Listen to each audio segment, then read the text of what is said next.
Welcome back. Let's look at rule number 2. That is, remove constants. Let's see what I mean.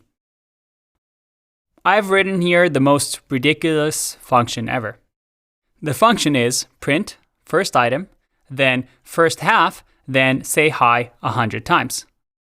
Probably not the best named function ever, but as the name describes, all we're doing is we're going to console log the first item in the array, and then we're going to print the first half of the items. So I'm finding the middle index of the items. So I'm saying items.length divided by 2, and I use math.floor here in JavaScript as a way for us to make sure that we get a whole number, and we're going to say variable index is 0.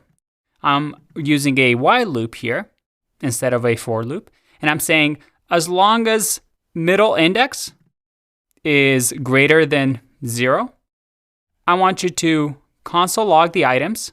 So that means console log the first half of the items. So if we had 10 items, I'm going to console log the first 5 items. And then I'm going to do another for loop and say I'm console logging hi 100 times. Pretty useless, I would say. Not a very useful function. What is the big O of this function? Well, looking over here, it's going to be big O of 1 over here. So we have 1 for just logging the first items. Then we have half of whatever the items is. So in our case is n divided by 2.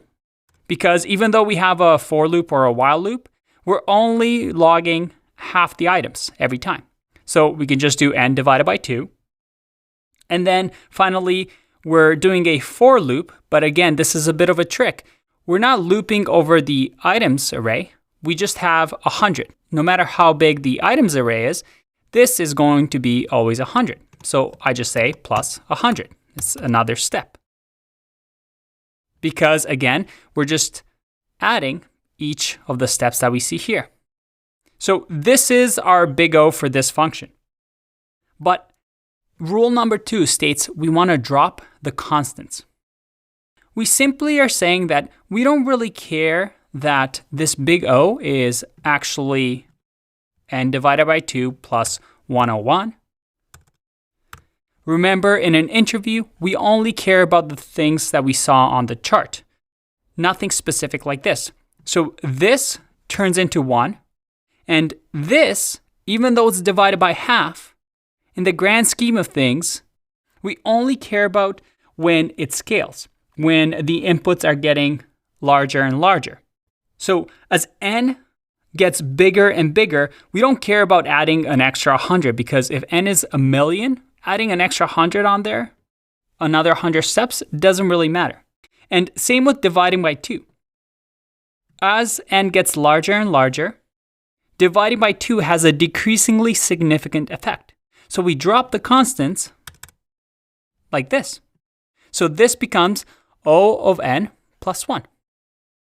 Okay, and because 1, if n was 1,000,000, is very insignificant, we can just drop this as well. This function just becomes O of n. What if we had another function that had, let's say, O of a plus 50? Or a of 50 with a ton of zeros? It doesn't really matter. We drop the constants. It's going to be O of a. What about this other situation?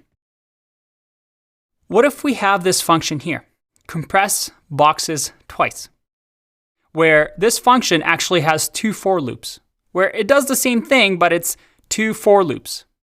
So we have O of n in this for loop, and then O of n in this for loop. And because these are 2 separate steps, well, we add them together.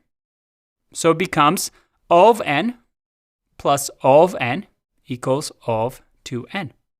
But again, in an interview, this doesn't really matter because we drop the constants. And if we drop the constants, what does this function equate to? Well, it's just O of n. To prove that I'm not lying to you, if we look at this function on our graph, we see that the elements, as the elements increase, we have two operations because we have two for loops. If we have two elements, in that case, we do four operations. If we have three, then we do 1, 2, 3, 4, 5, 6. And you see how it increases. But at the end of the day, even though the line is steeper, we have a lot more operations to do. The way the line increases is still linear. And that's the key here. With big O, we don't really care about how steep the line is. We care about how the line moves as our inputs increase. Makes our lives a whole lot simpler, doesn't it? So remember, drop the constants. You're never going to really see numbers in big O notation. Most likely the notations that we've seen in the past before on our graph. Usually these, and the only time you see numbers is when you have O of 1, O of n squared, or O of 2 to the power of n. Which we'll get to later, don't worry. I'll see you in the next video.